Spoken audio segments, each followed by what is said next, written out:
নমস্কার, আমি ভাস্বতী। আপনি দেখছেন আপডেট বাংলা। আজ 1 মার্চ রবিবার। রইল আজকে সব থেকে বড় 15টি প্রধান খবর। দেখে নিন এক নজরে আজকের হেডলাইন্সগুলি। 64,000-এর বেশি নাম বাদ, এবার কি হবে ফিরাদের? ফাইনাল লিস্টে নেই নাম। কামারহাটিতে বিএলওর মৃত্যুতে চাঞ্চল্য। এসআইআরের প্রতিবাদ, শুক্রবার মেট্রো চ্যানেলে ধর্নায় মমতা। দেওয়াল লিখন ঘিরে তৃণমূল বিজেপি সংঘর্ষ, মাথায় হাত পুলিশের। মার্জিন ছিল 400, নাম বাদ পড়ল 19,000। লাভ তৃণমূল না বিজেপির? এই কেন্দ্রগুলোর অঙ্ক কি বলছে? ব্রিগেডে কবে সভা করবেন মোদি, তারিখ জানিয়ে দিল বিজেপি। ভয়ঙ্কর পরিস্থিতি, হোটেল রুমে আটকে শুভশ্রীর সঙ্গে উভান। ন্যায় বিচার আদায় করে আনবো, আয়াতুল্লাহর মৃত্যুতে ঘোষণা ইরানের। জানালো মাথা নোয়ানোর প্রশ্নই নেই।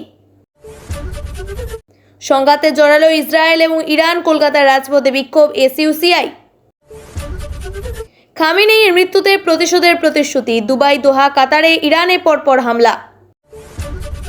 পশ্চিমবঙ্গের ভোট নিয়ে সোমবার জরুরি বৈঠকে বসছে কমিশন। অনলাইনে থাকবে পুলিশ প্রশাসনিক কর্তারাও। বিধানসভা ভোটে মমতাকে জোরালো লড়াই দিতে চান, ভবানীপুরে ওয়্যার রুম করলেন শুভেন্দু। স্কুলে কেন্দ্রীয় বাহিনী, কিভাবে সিলেবাস শেষ?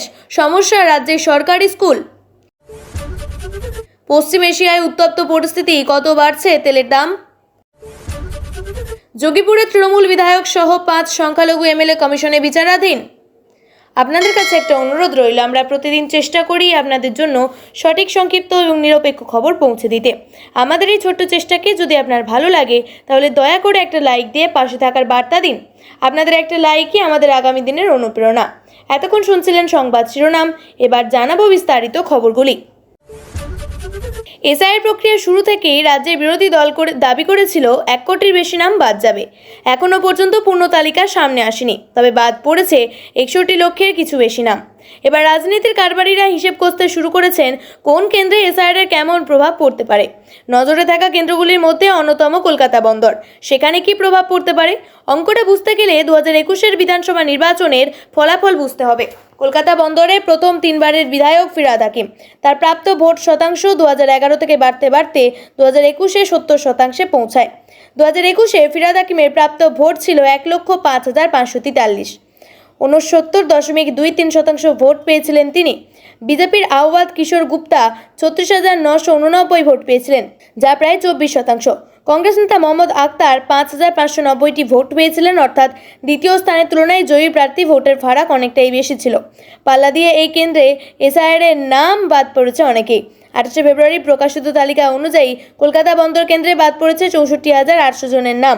এতে কি ফিরহাদের ভোটে কোনো প্রভাব পড়বে? রাজনৈতিক বিশ্লেষক হিসাবে বলে সেখানেই দল জয়ী। সেখানে যেই দলের উপরে প্রভাব পড়বে, ফলে 64,800 জনের নাম গেলে ফিরহাদের ভোট যে প্রভাব পড়তে পারে এমন সম্ভাবনা উড়িয়ে দেওয়া যাচ্ছে না, যদিও ফিরহাদের প্রাপ্ত ভোট ছিল অনেকটাই বেশি। বেরিয়ে গিয়েছে ফাইনাল লিস্ট, কিন্তু কাজের চাপে অভিযোগের শেষ কিন্তু এখনও নেই। এবার ফের আরও এক বিএলওর মৃত্যুর খবর আসছে কামারহাটির আনোয়ার বাগান এলাকা থেকে। পরিবারের সদস্যরা বলছেন, এসআইআরের কাজের চাপেই এই অবস্থা হয়েছে মোহাম্মদ তাহির নামে 50 বছর বয়সী ওই বিএলওর। এসআইআর পর্বে শুধু তার ডিউটি ছিল এমনটা নয়, সদ্য প্রকাশিত চূড়ান্ত তালিকায় তার নাম বিচারাধীন রয়েছে বলে জানা যাচ্ছে। পরিবারের সদস্যরা বলছে, তালিকা প্রকাশের পর থেকেই রীতিমতো দুশ্চিন্তায় ছিলেন তিনি।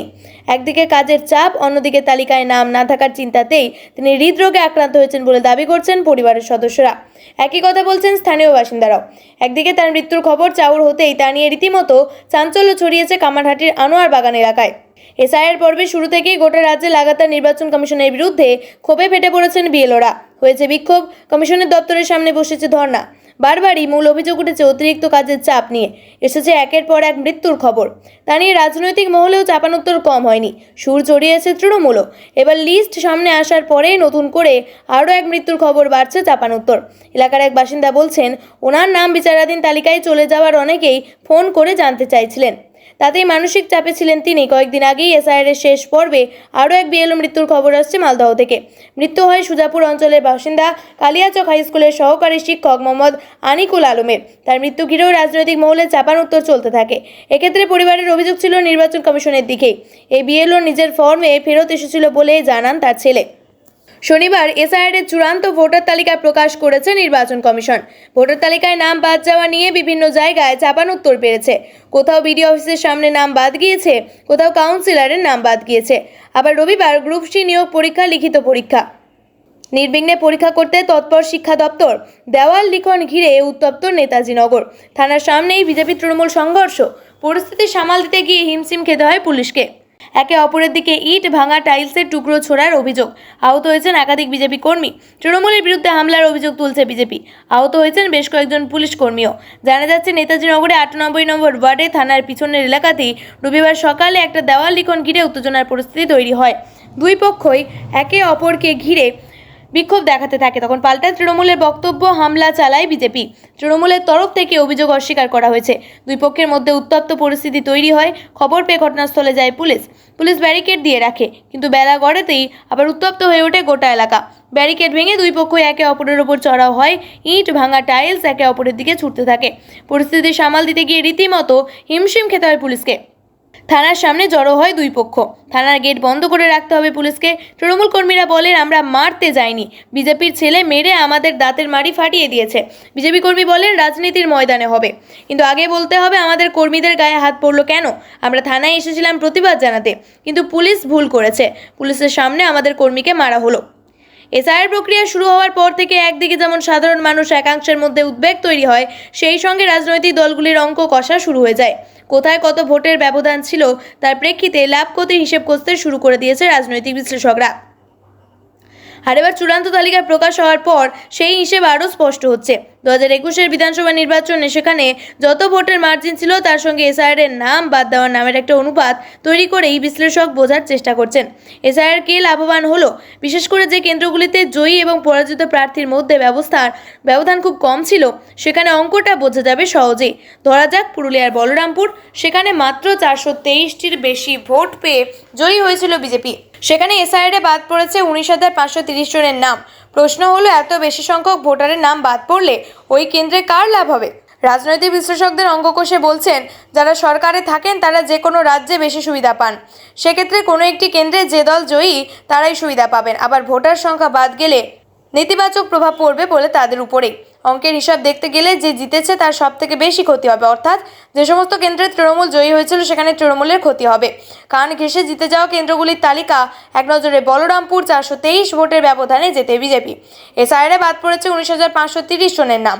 দাঁতনে 623 ভোটের ব্যবধানে জেতে তৃণমূল। এসআইআর-এ বাদ পড়েছে 9,983 জনের নাম।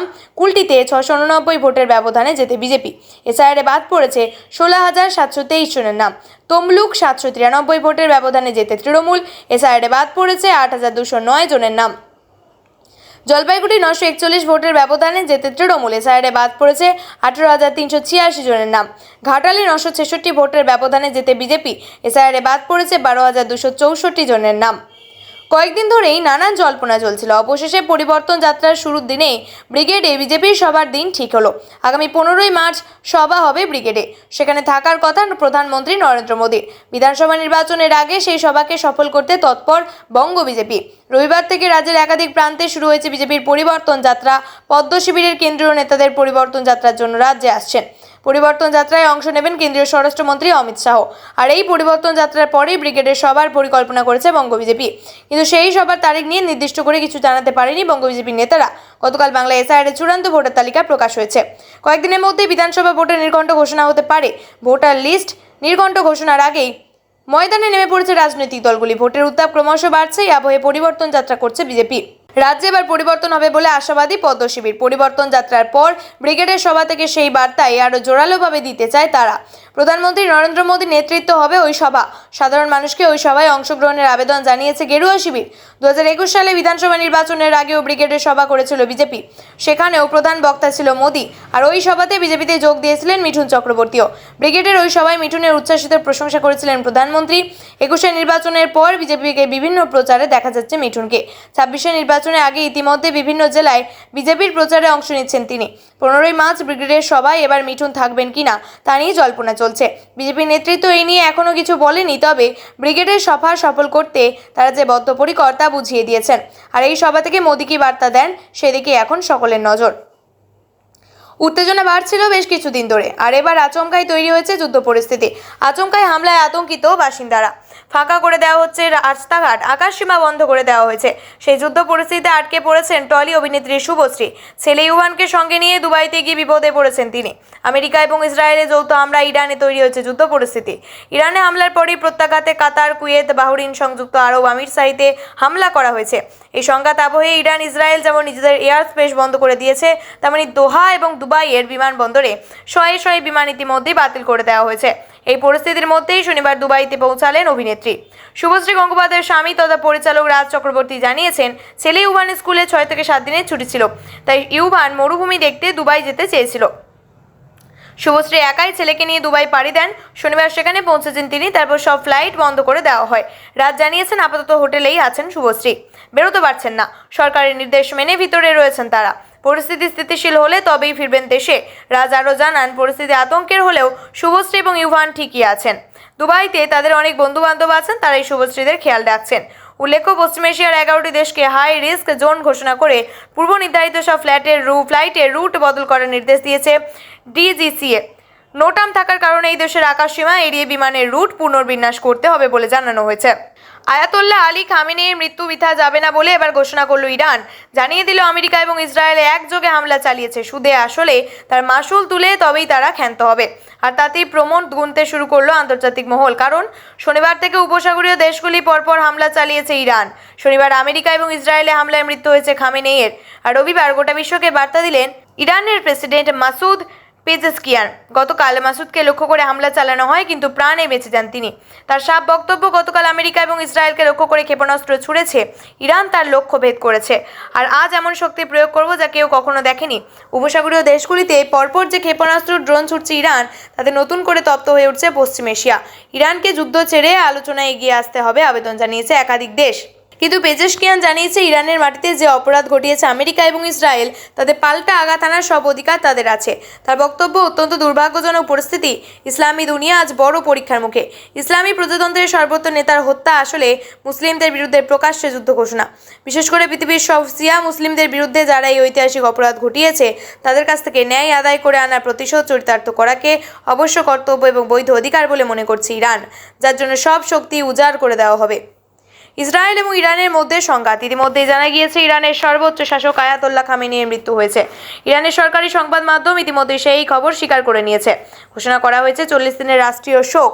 এর সঙ্গে এই হামলায় মৃত্যু হয়েছে খামেনেইয়ের মেয়ে, জামাই, পুত্রবধূ এবং নাতির।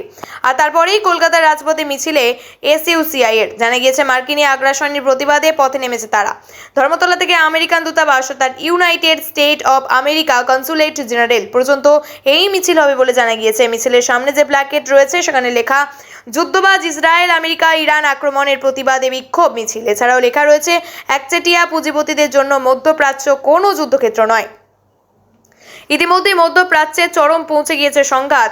জন গিয়েছে, ইরানের মৃত্যু হয়েছে 200 জনেরও বেশি, জখম হয়েছে 700 জনেরও বেশি। আর এই হামলার প্রতিবাদে পথে নেমেছে এসইউসিআই। ইরানের সর্বোচ্চ শাসক আয়াতোল্লাহ খামেনেইয়ের মৃত্যুর পর থেকে কে হবেন সেই দেশের শাসক, এই নিয়ে প্রশ্ন তো একটা ছিলই। আর এবার সেই প্রশ্নের উত্তর খুঁজতে একটু সময় নিল সেই দেশের 3 সদস্যের কাউন্সিল। আপাতত আয়াতোল্লাহ আরাফিকে সেই দেশের সর্বোচ্চ শাসকের দায়িত্ব দেওয়া হয়েছে বলে জানা গিয়েছে। আয়াতোল্লাহ আরাকির পুরো নাম আয়াতোল্লাহ আলী রেজা আরাফি। ইরানের অন্যতম প্রধান ধর্মগুরু তিনি। এছাড়াও guardian council of assembly of এক্সপার্টের সদস্যও তিনি। মনে করা হচ্ছে, তাকে এই দায়িত্ব দেওয়ার অর্থ হলো ইরানের শাসনতন্ত্রে ধর্মগুরুর কর্তৃত্ব বজায় রাখা। অন্যদিকে উল্লেখ্য, ইরানের বর্তমান পরিস্থিতি নিয়ে সর্বত্রই উদ্বেগ তৈরি হয়েছে। ভারতের ইরান দূতাবাসের তরফেও একটি বিবৃতি জারি করা হয়েছে। আমেরিকা এবং ইসরায়েলের তীব্র নিন্দা করেছে তারা। শোক প্রকাশ করেছে দেশের সর্বোচ্চ শাসকের মৃত্যুতে। ইরান ইসরায়েল সংঘাতে আতঙ্ক ছড়িয়েছে দোহা থেকে দুবাইয়ে। উত্তপ্ত হয়ে উঠেছে গোটা পশ্চিম এশিয়া। খামেনেইর মৃত্যুতে করাচির আমেরিকার কনসুলেটের সামনে বিক্ষোভ দেখিয়েছেন পাকিস্তানের নাগরিকেরা। এছাড়াও আমাদের দেশের কাশ্মীরেও বিক্ষোভ দেখানো হয়েছে। এই ছিল আজকের সবথেকে গুরুত্বপূর্ণ খবর ভালো লাগলে ভিডিওটি শেয়ার করুন এবং চ্যানেলটি সাবস্ক্রাইব করতে ভুলবেন না। আমি ভাস্বতী আবারও ফিরে আসবো আগামী পর্বে নতুন আপডেট নিয়ে। ধন্যবাদ। সুস্থ থাকুন, সাবধানে থাকুন।